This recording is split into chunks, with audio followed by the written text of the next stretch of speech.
We understand that the error in linear regression follows a normal distribution thanks to the central limit theorem. But there is no single distribution that fits every data. This raises a question: how do we find the distribution that best fits our data? And what does it mean to find the distribution that best fits our data? In simple words, we need to find the parameters that minimize the error.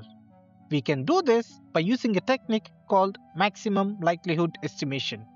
Let's first understand what likelihood is and how it is different from probability, followed by what is a likelihood function and the need of calculating the log of it, and how does calculating maximum likelihood estimation relate to the mean squared error.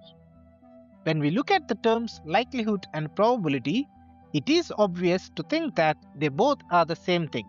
But mathematically, they are not same.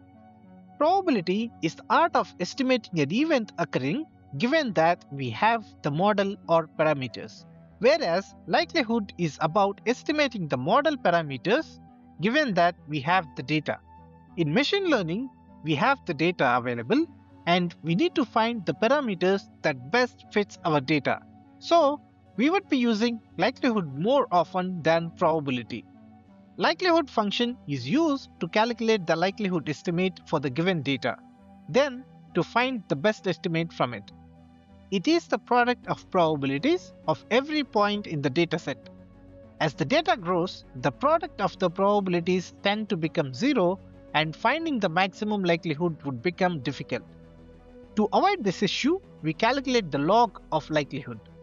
Taking the log of likelihood would convert the product into sum. That is, log likelihood would be the sum of the log of probabilities of each point in the dataset.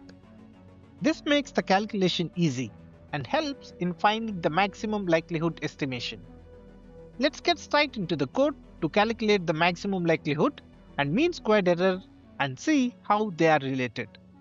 We generate a sample dataset that follows normal distribution with a true mean of 150 and standard deviation of 10. We then calculate the probability density for the dataset using a PDF function from the SciPy's norm module. As we can see, the product of these values would result in 0. To avoid this issue, we calculate the log of probabilities and sum them to find log likelihood. We have calculated the log likelihood using the true mean of 150, using which we have generated the dataset. We don't just assume true mean would always result in maximum likelihood. We generate a list with a mean ranging between 140 and 160, then calculate the log likelihood for each mean from this list. Then identify the mean which results in maximum likelihood. We can see that the maximum likelihood occurs for the mean of 150.10, which is close to the true mean. But we use mean squared error as the loss function for linear regression. How is mean squared error related to maximum likelihood estimate? Can we assume the mean we find using maximum likelihood estimate would also result in minimizing the squared error? Let's calculate the mean squared error for each of the mean values from the list and plot it on the graph. We can see that mean squared error is minimum at the same point where the likelihood is maximum. This proves that mean squared error is statistically the best way of measuring error for linear regression. But maximum likelihood estimation requires a lot of data. What if we only have very little data?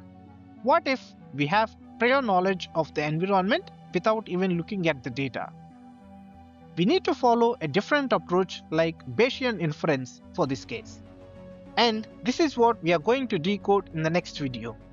If you prefer reading, a link for the detailed companion blog post and Python notebook used is in the description.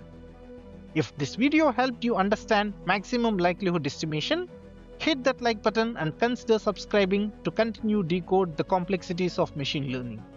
I will see you in the next one.